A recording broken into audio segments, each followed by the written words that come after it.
कर लेंगे? नहीं। वो मुल्क, जिस मुल्क के लिए मेरे आका इस्लाम धर्म के पैगंबर हुजूर अकरम सल्लल्लाहु अलैहि वसल्लम इरशाद फरमाते हैं कि जिस मुल्क में रहो उस मुल्क से हुब्बुल वतनी करो, उस मुल्क से वफादारी करो।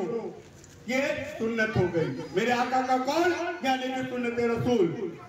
मेरे आका ने फरमा दिया, हुब्बुल वतनी का पैगाम दे दिया, और आप अपने असलाफ को फरामोश कर गए। आपको नहीं मालूम कि मौलाना मोहम्मद अली जौहर की हिस्ट्री क्या है? आप नहीं जानते फजले हक खैराबादी कौन शख्सियत थी? आपको नहीं मालूम इनायतुल्लाह काकोरी कौन है? आपको नहीं मालूम अशफाकुल्लाह खान किस उम्र में शहादत का क्या नोश किया? इनकी कुर्बानियों को फरामोश कर दिया गया। हमें नहीं मालूम शौकत अली कौन है। हम नहीं जानते पीएमआ की तारीख को। वो पीएमआ जिनके बारे में ऑल ओवर वर्ल्ड पूरी दुनिया लिखती है कि एक ऐसी औरत मुल्क हिंदुस्तान की धरती पर पैदा हुई जिसने अपने बच्चे से कहा, जब 1931 में लंदन में राउंड टेबल कॉन्फ्रेंस में भाग लेने के लिए मौलाना मोहम्मद अली जौहर को भारत से प्रतिनिधिमंडल के रूम में भेजा गया, तो वो माँ, उसका बेटा जब गैर मुल्क में जा रहा है तो वो माँ कहती है कि ए जौहर, तुम मुल्क की आजादी के परवाने के लिए राउंड टेबल कॉन्फ्रेंस में पार्टिसिपेट करने जा रहे हो। याद रखना, बगैर आजादी के परवाने के बगैर मुल्क हिंदुस्तान वापस मत आना, वरना मैं तुम्हें अपना दूध नहीं बख्शूंगी। जो कौल भी अम्मा है, इंडियन हिस्ट्री है। यह आयत पर हाशमी नहीं बोल रहा, ये कौल हिस्ट्री है। उसके बाद उसकी माँ कहती है कि जो तुम गैर मुल्क में मरने को तरजीह देना, मगर बगैर परवाने के मुल्क हिंदुस्तान वापस मत आना। और एक फरमाबरदार बेटे का कौल देखिए, अमल देखिए। जब राउंड टेबल कॉन्फ्रेंस की 3 दिन की कॉन्फ्रेंस मुकम्मल होती है और जौहर साहब को ये एहसास होता है कि अभी ये अंग्रेज हमारे भारत को आजाद करने वाले नहीं हैं, अभी इनकी मंशा नहीं है आजादी देने की, वो अपने जिस जगह ठहरते हैं उस कमरे में जाते हैं और अपने माँ के कॉल का तसव्वुर करते हैं, कल्पना करते हैं, उसको याद करते हैं, गहराई में डूबते हैं। और 4 जनवरी 1931 की सुबह हार्ट अटैक से उनकी डेथ हो जाती है और उनका मज़ार अक़दस बैतुल मुक़द्दस में आज भी कायम है। ऐसे असराफ को आपने फरामोश कर दिया। 73 साल बहादुर शाह जफर है, अंग्रेजी हुकूमत इनके 3 जवान बेटों का सर तश्तरी में लाकर उनसे कंप्रोमाइज की बात कर रही हो, उनको तोड़ने की बात कर रही हो। वो 73 साल शहीद अंग्रेजों के आगे झुकता नहीं है।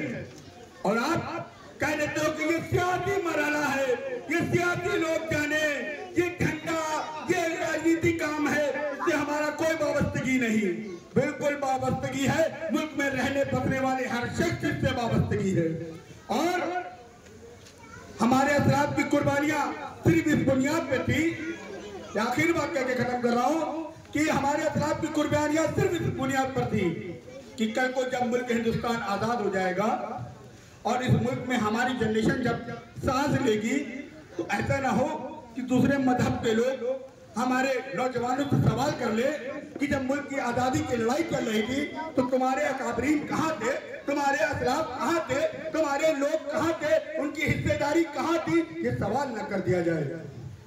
क्योंकि जिन लोगों ने मुल्क की आजादी के लिए लड़ाइयाँ लड़ी, उन्होंने आजाद मुल्क को नहीं देखा, वो गुलाम मुल्क में ही शहादत का जाम पी गए। चाहे वो 27 साल का अशफाकुल्लाह खान ने फांसी के फंदे को चूमा हो, चाहे 73 साल के बहादुर शाह जफर को सजा मिली हो, चाहे 82 साल के अल्लामा फजले हक खैराबादी अंडमान निकोबार की काला पानी की सजा काटते हुए हलाक हो गए हो। जितने अपराध रहे, मुल्क की तारीख कहती है कि मेरठ से दिल्ली तक जाने वाला कोई पेड़ उलमाए किराम की लाशों से, उनकी फांसी के फंदों से खाली नहीं था। ये मैं नहीं कह रहा, भारत का इतिहास कह रहा है कि मेरठ से दिल्ली जाने वाला कोई पेड़ खाली नहीं था जिसपे आम मुसलमान नहीं, उलमाए किराम की लाशें न लटक रही हो। और आपने उन तमाम को परामर्श कर दिया। एक अरीदा, एक गुजारिश करके आपसे रुखसत कि आज जो आजादी का दिन है, आप कुछ नहीं कर सकते, कुछ नहीं कर सकते, कम से कम 3 मरतबा, क्योंकि हमारे यहाँ मदन जो भाई हैं वो उनके यहाँ शतानवी का जो पैटर्न है, तो उस पैटर्न में तस्वीर को लगा के उस पर पुष्पांजलि करने का पैटर्न है। और आज अल्हम्दुलिल्लाह हम देखते हुए चले आ रहे तमाम कार्यक्रमों से कि तमाम झंडारोहण स्थलों पर हमारे वीर सपूतों की, चंद्रशेखर आजाद जी की, भगत सिंह की, राम प्रताप बिस्मिल जी की, पंडित जवाहरलाल नेहरू, राष्ट्रपिता महात्मा गांधी की तमाम तस्वीरें लगी हुई हैं और उस पर लोग पुष्पांजलि अर्पित कर रहे हैं। हमारे मजहब में फोटो का कॉन्सेप्ट नहीं है।